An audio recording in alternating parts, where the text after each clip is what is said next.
আসসালামু আলাইকুম। আমি ডাক্তার মোহাম্মদ আলী ফয়সাল। আমি বাংলাদেশ মেডিকেল বিশ্ববিদ্যালয়ের অর্থোপেডিক সার্জারি বিভাগের আর্থ্রোস্কোপি ও জয়েন্ট রিপ্লেসমেন্ট ইউনিটে সহযোগী অধ্যাপক হিসেবে কর্মরত আছি। আজ আমি আমার এক রোগী, ওর নাম প্রান্ত, বয়স 29 বছর, ওর বাড়ি গাজীপুর। ও একজন প্রফেশনাল ফুটবল খেলোয়াড়। 1.5 বছর আগে কমলাপুর স্টেডিয়ামে ফুটবল খেলতে যেয়ে ওর ডান হাঁটুতে ব্যথা পায়। তারপর ও বিভিন্ন ডাক্তারের কাছে দেখায়। ওর এই ডান হাঁটুর সমস্যার সমাধান না হয় ও পরবর্তীতে আমার কাছে আসে। আমার কাছে আসার পর আমি ওকে ক্লিনিক্যালি এক্সামিনেশন করি। এর পাশাপাশি আমি ওর এক্সরে দিই এবং এমআরআই দিই, এবং এর মাধ্যমে আমি ওর কনফার্ম করতে পারি যে ওর ডান হাঁটুর অ্যান্টেরিয়র ক্রুশিয়াল লিগামেন্ট ছিঁড়ে গেছে। এই জিনিসটা আমি ওকে বুঝিয়ে বলি যে ওর ডান হাঁটুর অ্যান্টেরিয়র ক্রুশিয়াল লিগামেন্ট ছিঁড়ে গেছে, এবং ওর যেহেতু বয়স কম, ওর বয়স 29 বছর, এবং ও একজন প্রফেশনাল ফুটবল খেলোয়াড়, যদি অপারেশন না করে তাহলে ও কোনোদিনই ফুটবল খেলতে পারবে না, এবং যদি অপারেশন না করে পরবর্তীতে ওর হাঁটুতে সমস্যা হবে। এই কথা ওকে আমি বুঝিয়ে বলার পরে, এবং এর পাশাপাশি আমি ওকে আরও বুঝিয়ে বলি যে ওর এই ডান হাঁটুর অপারেশনটা আমরা না কেটে আর্থ্রোস্কোপির মাধ্যমে জয়েন্টের ভিতরে ঢুকে মনিটরে দেখে আমরা এই অপারেশনটা করব, এবং এটি একটি রক্তপাতহীন অপারেশন।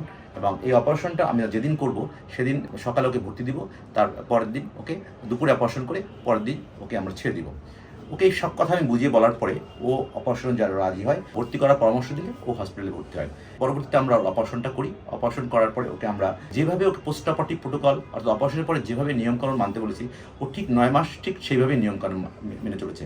যার জন্য ডান হাঁটুতে যে আমরা অ্যান্টেরিয়র ক্রুশিয়াল লিগামেন্ট অপারেশন করেছি, এই অপারেশনের পরবর্তী যে ফলাফল এটি সম্পূর্ণ ভালো হয়েছে, অর্থাৎ 100-তে 100 হয়েছে।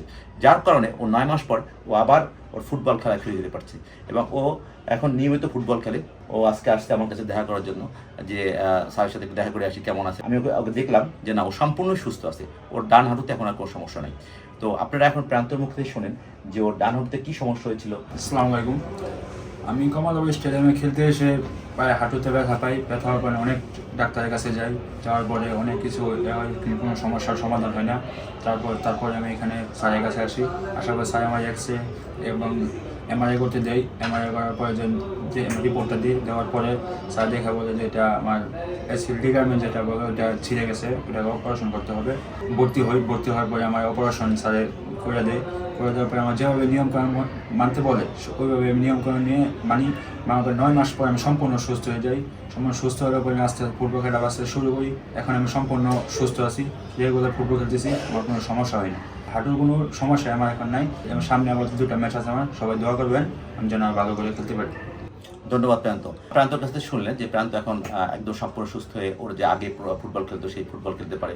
তো সত্যি আমাদের কাছে ভালো লাগে, যখন আমরা ডাক্তার হিসেবে খুব ভালো লাগে, এবং মনের দিক থেকে আমরা তৃপ্তি পাই যখন শুনি যে অপারেশন করার পর রোগী তার স্বাভাবিক কাজে ফিরতে পারছে, অর্থাৎ ও একটু ফুটবল খেলা সেই ফুটবল খেলায় ফিরে যাচ্ছে। এবং তখন আরও মনে হয় যে আমি আমার দেশের জনগণের জন্য কিছু করতে পারলাম, পাশাপাশি দেশের জন্য কিছু করতে পারলাম। যদি আপনাদের কারো হাঁটুর যদি অ্যান্টেরিয়র ক্রুশিয়াল লিগামেন্ট অথবা পোস্টেরিয়র ক্রুশিয়াল লিগামেন্ট অথবা অস্টিওআর্থ্রাইটিস জয়েন্ট হয় অথবা মেনিসকাস ইনজুরি হয়, আপনারা আমার সাথে যোগাযোগ করতে পারেন। অথবা কারো যদি শোল্ডার জয়েন্টের সমস্যা হয়, অর্থাৎ শোল্ডার জয়েন্ট যদি বারবার সরে যায়, যেটাকে আমরা রিকারেন্ট শোল্ডার ডিসলোকেশন বলি, অথবা কারো যদি কাঁধের মাংসপেশি অর্থাৎ রোটেটর কাফ টিয়ার হয়, অথবা কারো যদি স্ল্যাপ টিয়ার হয়, অথবা ফ্রোজেন শোল্ডার থাকে, আপনার সেই সমস্যা নিয়েও আপনারা আমার সাথে যোগাযোগ করতে পারেন। অথবা কারো যদি হিপ জয়েন্টের সমস্যা থাকে, অর্থাৎ অস্টিওআর্থ্রাইটিস হিপ জয়েন্ট অথবা অ্যাভাসকুলার নেক্রোসিস ফিমোরাল হয়, অথবা অস্টিওআর্থ্রাইটিস ডি জয়েন্ট হয়, সেক্ষেত্রে টোটাল হিপ রিপ্লেসমেন্ট করা লাগে, আপনার সেই সমস্যা নিয়েও আপনারা আমার সাথে যোগাযোগ করতে পারেন। বিকাল 5টা থেকে রাত্র 8টা পর্যন্ত ধানমন্ডি পপুলার ভবন 6 402 নম্বর রুমে বসি। ধন্যবাদ সবাইকে এতক্ষণ আমার সাথে থাকার জন্য।